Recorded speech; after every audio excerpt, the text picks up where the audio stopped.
Hello আসসালামু আলাইকুম viewers, কি অবস্থা সবার? আই হোপ সবাই ভালো আছেন। তো আজকের এই ভিডিওতে বেসিক্যালি আমরা আইটেল S25 আলট্রা স্মার্টফোনটিকে ফুল রিভিউ করব। ফোনটি যদি আমরা কিছু হাইলাইটেড স্পেক্স নিয়ে যদি কথা বলি, তাহলে ফোনটিতে ব্যবহার করা হয়েছে 6.78 ইঞ্চের একটি ফুল এইচডি প্লাস রেজলিউশন একটি সুপার অ্যামোলেড ডিসপ্লে, সাথে 120 হার্জ এর রিফ্রেশ রেট সুবিধা। ইউনিসক টাইগার T620 এর একটি মোটামুটি মানে চিপসেট ইউজ করা হয়েছে। 8GB র্যামের সাথে 128GB ইন্টারনাল স্টোরেজ। ব্যাক সাইডে 50 মেগাপিক্সেলের ক্যামেরার সুবিধা এবং 5000 mAh বিশাল ব্যাটারির সাথে থাকছে 18 ওয়াট চার্জিং সুবিধা। এই স্মার্টফোনের বর্তমান প্রাইস 20,000 টাকার আশেপাশে। তো 20,000 টাকা হিসেবে স্মার্টফোনটা এক্স্যাক্টলি আপনার জন্য কেমন হবে, নাকি এই প্রাইস সেগমেন্টে আপনি অন্য কোনো স্মার্টফোন কিনবেন, সমস্ত কিছু আজকের এই ভিডিওতে বিস্তারিতভাবে আলোচনা করার চেষ্টা করব। অবশ্যই ভিডিওটি সম্পূর্ণ ওয়াচ করবেন। ভিডিওটি শুরু করার আগে আপনি যদি এখনো পর্যন্ত আমাদের পরিবারের সদস্য না হয়ে থাকেন, তো সাবস্ক্রাইব করে পাশের বেল আইকনটি অল সিলেক্ট করবেন পরবর্তী ভিডিওর আপডেট সবার আগে পাওয়ার জন্য।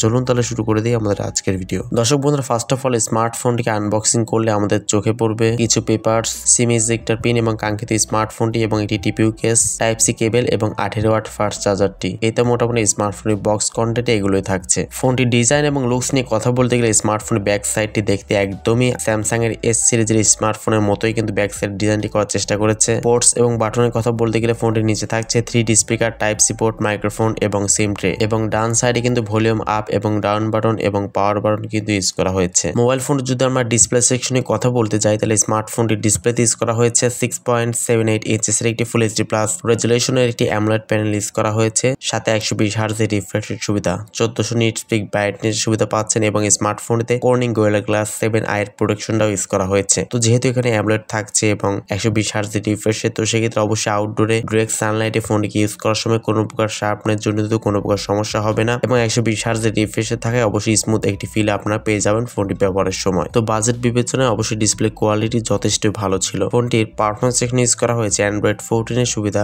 আপ টু 2 মেজর অ্যান্ড্রয়েডের আপগ্রেডের সুবিধাও কিন্তু ইউজ করা হয়েছে। আইটেল OS 14.5 ইউজ করা হয়েছে। চিপসেট হিসেবে থাকছে ইউনিসক টাইগার T620 এর একটি 12 ন্যানোমিটার ফেব্রিকেশনে বিল্ড করা একটি মোটামুটি মানে চিপসেট ইউজ করা হয়েছে এবং এই চিপসেট যে খুবই আসলে ভালো কোনো প্রসেসর এমনটা মোটেই না। আপনারা মোটামুটি লেভেলের ফ্রি ফায়ার গুলো খেলতে পারবেন, তবে পাবজি খেলতে গেলে অবশ্যই প্রচুর পরিমাণে হ্যাং লাগে শিকার কিন্তু আপনাকে হতে হবে, কেননা ইউনিসক T620 এই চিপসেট কিন্তু আমরা মোটামুটি 13-14 হাজার টাকার স্মার্টফোনেও দেখে থাকি, বাট 20,000 টাকা প্রাইস সেগমেন্ট হিসেবে অবশ্যই ভালো কিছুই আমরা আশা করেছিলাম। ফোনটি আপনারা পাবেন বেশ কয়েকটি র্যাম নোম ভেরিয়েন্টে, সেটা হচ্ছে 8GB RAM, 128GB internal storage, 8GB RAM, 256GB internal storage এবং 8GB RAM, 512GB internal storage এবং এর EFS টাইপ হচ্ছে 2.2 ইউজ করা হয়েছে। ফোনের ব্যাক সাইডে থাকছে 3টি ক্যামেরা লেন্স। মেইন ক্যামেরা হচ্ছে 50 মেগাপিক্সেল, সেকেন্ড ক্যামেরাটি একটা ম্যাক্রো লেন্স এবং থার্ড ক্যামেরাটি একটি অক্সিলারি লেন্স ইউজ করা হয়েছে। ফ্রন্টে থাকছে 32 মেগাপিক্সেল একটি ক্যামেরা। ফোনের সামনে পেছনে উভয় ক্যামেরা দিয়ে সর্বোচ্চ আপনারা 1440 পিক্সেলে 30 ফ্রেম পার সেকেন্ডে ভিডিও শুট করতে পারবেন। কোনো প্রকার 60 FPS থাকছে না এবং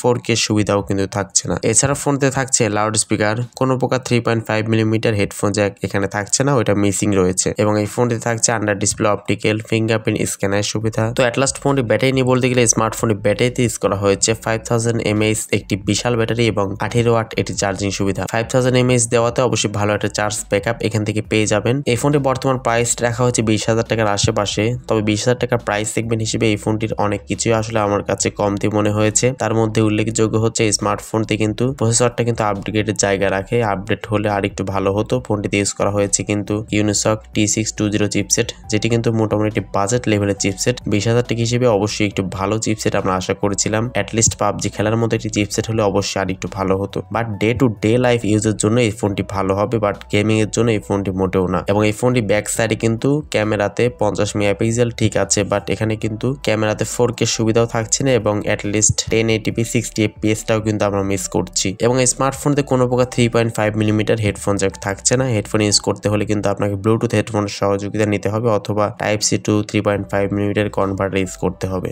সো এই সমস্ত ছোটখাটো বিষয়গুলো যদি আপনি স্কিপ করতে পারেন, তাহলে এই স্মার্টফোনটা আপনারা নিতেই পারেন। তো 20,000 টাকা হিসেবে এই ফোনটা আপনার কাছে কেমন লাগলো কমেন্ট সেকশনে আপনার মূল্যবান মতামত অবশ্যই জানাবেন। সো আজকের মধ্যে এই পর্যন্তই। আল্লাহ হাফেজ, আসসালামু আলাইকুম রহমতুল্লাহ।